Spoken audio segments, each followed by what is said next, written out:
Assalamualaikum warahmatullahi wabarakatuh. Pada kesempatan kali ini, kami dari kelompok 6 akan mempresentasikan materi tentang analyzing cash flow. Untuk yang pertama, the statement of cash flow. Oke, jadi materi ini tuh sangat penting dalam dunia akuntansi karena memberikan informasi tentang keuangan perusahaan yang tidak selalu bisa kita lihat dari laporan laba rugi ataupun neraca. Nah, tujuan dari laporan arus kas sendiri itu adalah untuk memberikan informasi tentang arus kas masuk dan juga keluar selama periode tertentu. Laporan arus kas ini tuh juga mengelompokkan arus kas berdasarkan 3 aktivitas utama. Yang pertama ada operasi, yang kedua ada aktivitas investasi, dan juga yang ketiga ada aktivitas pendanaan. Untuk aktivitas operasi sendiri ini itu adalah aktivitas perusahaan untuk menghasilkan pendapatan, misalnya dari penjualan, pembelian, persediaan, ataupun gaji. Lalu untuk aktivitas investasi ini biasanya berupa pembelian atau penjualan aset tetap dan investasi lainnya, misalnya pembelian mesin ataupun penjualan tanah. Lalu aktivitas yang ketiga ada aktivitas pendanaan, yaitu aktivitas pembiayaan berkaitan dengan pemilik dan kreditur. Misalnya penerbitan saham, pelunasan hutang, dan juga pembagian dividen. Lalu kenapa sih kas itu penting? Nah, yang pertama itu karena kas itu adalah aset yang paling liquid. Apa sih maksudnya dari kas itu adalah aset yang paling liquid? Jadi kas itu kan sudah berbentuk uang tunai, jadi itu tidak perlu dijual atau dikonversi lagi. Lalu alasan kedua adalah karena kas itu bisa langsung digunakan untuk melakukan berbagai kegiatan, misalnya membayar utang, membeli barang atau jasa, ataupun menjadi modal dalam melaksanakan suatu pekerjaan gitu. Lalu yang ketiga, karena tidak ada risiko penurunan nilai saat digunakan, karena nilainya tetap stabil. Misalnya ya Rp1 ya tetap Rp1 gitu. Nah, arus kas di sini itu biasanya tuh digunakan untuk menggambarkan kemampuan perusahaan untuk membayar utang, mengganti aset, membayar dividen, dan juga melakukan ekspansi usaha. Nah, dalam laporan arus kas itu terdapat dua metode utama. Yang pertama itu ada metode tidak langsung atau indirect method. Indirect method itu adalah metode yang paling umum digunakan karena dimulai dari laba bersih, kemudian disesuaikan dengan beban non-kas seperti penyusutan dan amortisasi, lalu keuntungan atau kerugian penjualan aset, dan juga perubahan pada aset dan kewajiban lancar. Nah, metode yang kedua itu adalah metode langsung atau direct method yang menunjukkan arus kas aktual dari penerimaan dan pengeluaran operasional. Nah, metode langsung ini tuh nantinya akan memberikan informasi lebih rinci tapi jarang digunakan.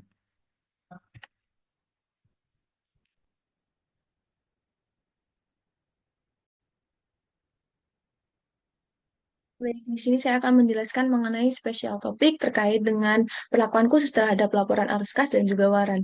Di sini waran merupakan instrumen keuangan yang memberikan hak kepada pemegangnya untuk membeli saham dengan harga tertentu dan juga dalam jangka waktu tertentu. Di sini yaitu yang pertama terkait investasi metode ekuitas. Di sini investor nantinya akan mencatat terkait laba yang diperoleh dari perusahaan yang diinvestasikan sebagai pendapatan dan juga mencatat dividen yang diperoleh nantinya sebagai pengurang saldo dari investasi.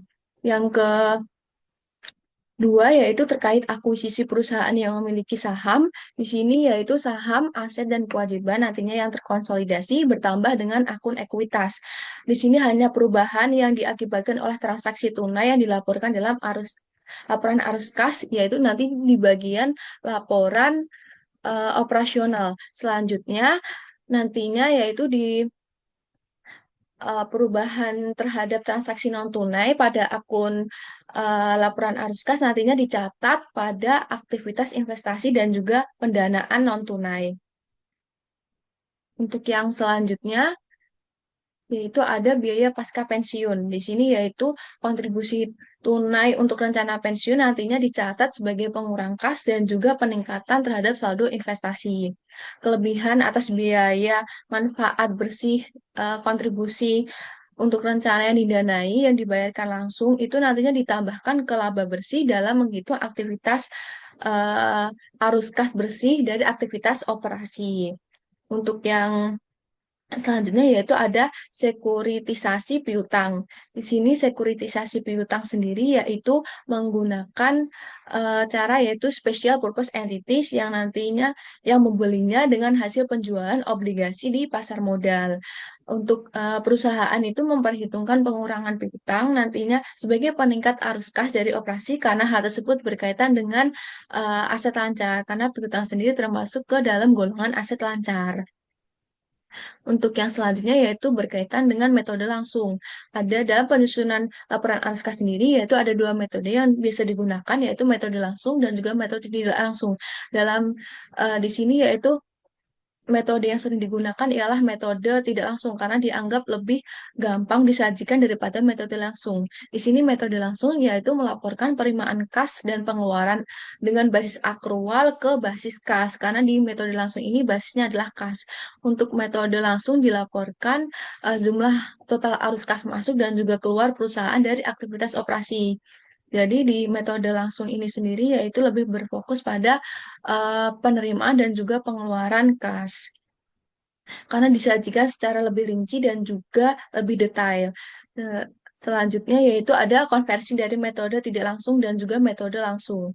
Di sini yaitu ada contohnya yaitu berkaitan dengan cash flow dari aktivitas operasi. Di sini yang pertama yaitu ada kas yang diterima dari customer yaitu awalnya sebesar 660.000 namun menjadi 651.000 berkurang 9.000 karena 9.000 itu merupakan kenaikan piutang. Jadi piutang di sini yaitu yang belum tertagih. Jadi kas yang diterima hanya sebesar 651.000 sedangkan 9.000-nya ialah piutang yang belum dibayar oleh customer. Yang kedua yaitu ada kas yang diterima dari inventories, yaitu cost of goods sold, awalnya sebesar 363.000, yaitu mengalami di sini yaitu ada penurunan inventaris sebesar 6.000, artinya di sini yaitu lebih banyak barang yang dijual daripada yang dibeli, sehingga mengurangi. Dan juga ada penurunan sebesar 5.000 terhadap utang. Jadi di sini langsung dikurangi, jadi menghasilkan angka 362.000.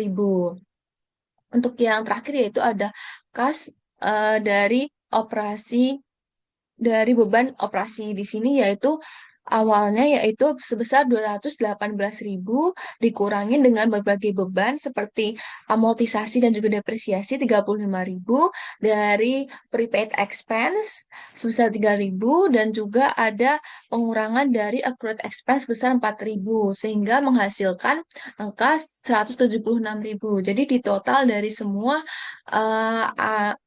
dari kas operasi yaitu sebesar 113.000.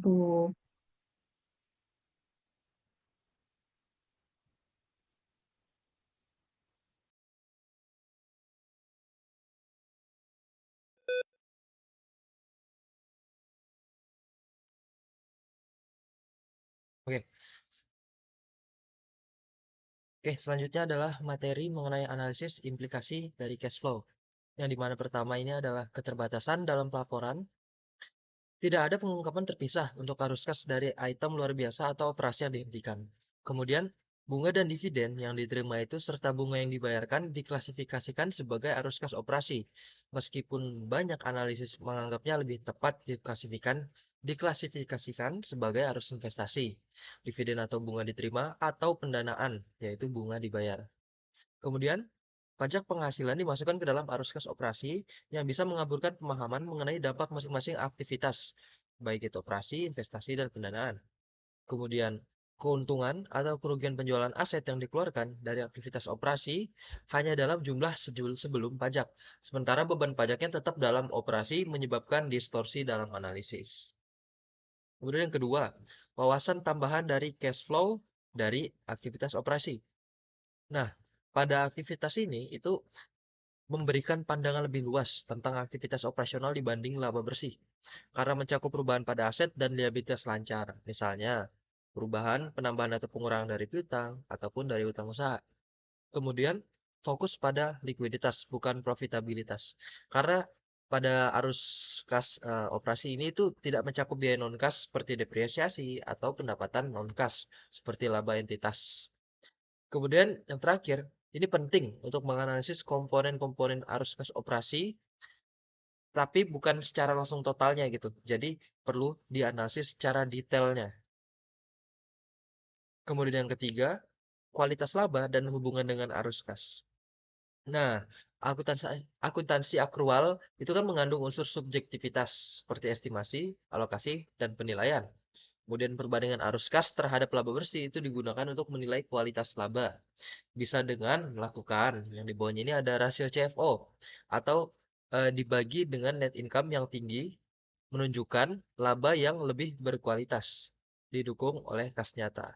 Kemudian yang terakhir adalah arus kas operasi itu bukan hanya pengganti laba bersih, maksudnya itu bukan sebagai pengganti laba bersih, namun dapat berfungsi sebagai pemeriksa atas keandalan laba. Selanjutnya akan dijelaskan oleh teman saya.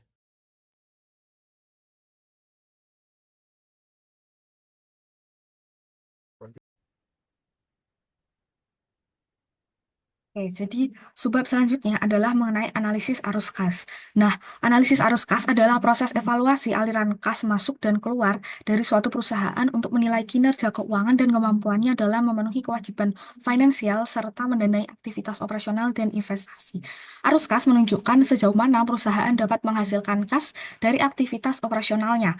Nah, berapa banyak yang diinvestasikan dalam aset jangka panjang dan bagaimana perusahaan membiayai kegiatannya melalui pembiayaan eksternal baik dari kreditur maupun pemegang saham.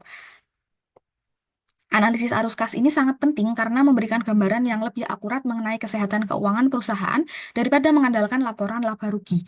Nah, meskipun laba dapat dipengaruhi oleh kebijakan akuntansi yang dapat disesuaikan, arus kas mencerminkan secara langsung aktivitas bisnis yang nyata dan kemampuannya dalam menghasilkan uang. Nah, di sini ada beberapa komponen indikator analisis arus kas dan indikator kinerja keuangan. Nah, yang pertama itu adalah inferences dari analisis arus kas. Jadi, analisis ini memberikan wawasan mengenai keputusan manajerial, komitmen sumber daya, dan penggunaan kas untuk investasi pengurangan utang. Nah, selanjutnya adalah alternatif ukuran arus kas. Ini menggunakan analisis EBITDA atau net income ditambah depresiasi yang seringkali menyederhanakan arus kas operasional yang sebenarnya. Namun, ini dapat mengabaikan perubahan penting dalam modal kerja. Yang selanjutnya adalah kondisi perusahaan dan ekonomi. Nah, laporan arus kas menunjukkan bagaimana pendapatan mempengaruhi kas dan mengungkapkan apakah perusahaan ini mampu mengelola likuiditas terutama di tengah inflasi dan atau krisis ekonomi. Nah, yang selanjutnya adalah free cash flow.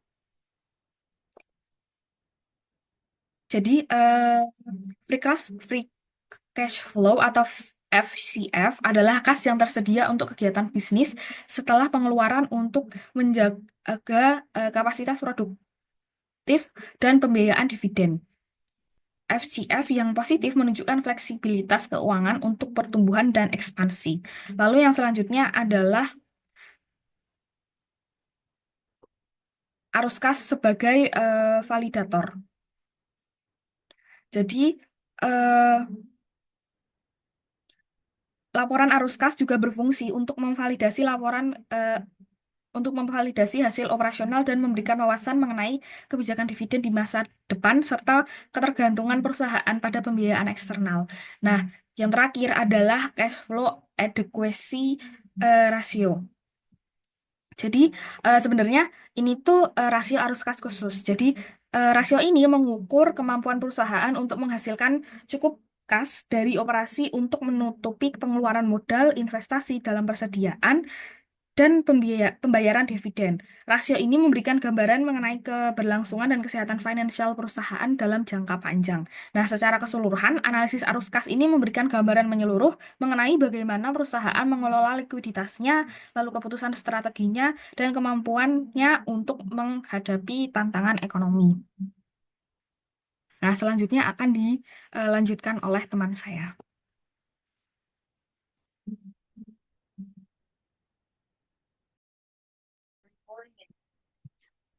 Ya, sekarang kita akan memahami dari bab ini tentang rasio arus kas khusus. yang mana dalam rasio kas khusus ini, arus kas khusus ini biasanya digunakan dua rasio yang dianggap berguna dalam eh, melihat kemampuan perusahaan. Yang pertama ini ada cash flow adequacy ratio atau kecukupan arus kas rasio, yang mana arus kas rasio ini itu akan berguna untuk kita melihat kemampuan perusahaan menutupi capital expenditure, inventory addition, dan kas dividennya dari dari kas operasi, dari kas yang didapatkan dari aktivitas operasi. Bagaimana perusahaan mampu menutupi kebutuhan tersebut dari kas operasinya itu dapat kita lihat dengan menggunakan rasio ini, yang mana rasio ini hal penting lainnya dalam rasio ini adalah bagaimana kita menginterpretasikan dari hasil rasionya. Yang mana apabila hasil dari rumus ini, hasil komputasi ini adalah satu, maka itu dianggap bahwa perusahaan mampu memenuhi kebutuhan kasnya untuk mengcover capital expenditure, inventory addition, dan kas dividennya. Namun apabila berada di bawah satu hasil dari komputasinya, maka dianggap insufficient atau tidak cukup, tidak mencukupi, perusahaan tidak mampu mencukupi kebutuhan kasnya untuk menutupi capital expenditure, inventory addition, dan kas dividen. Sehingga kalau di bawah satu itu dianggap perusahaan tidak mampu menutupi kebutuhannya dan dianggap membutuhkan keuangan dari eksternal, bantuan keuangan dari eksternal. Itu cash flow adequasi rasio, arus kas kecukupan, rasio arus kas kecukupan arus kas. Selanjutnya ada cash reinvestment ratio, yang mana kalau cash reinvestment ratio ini adalah arus kas yang akan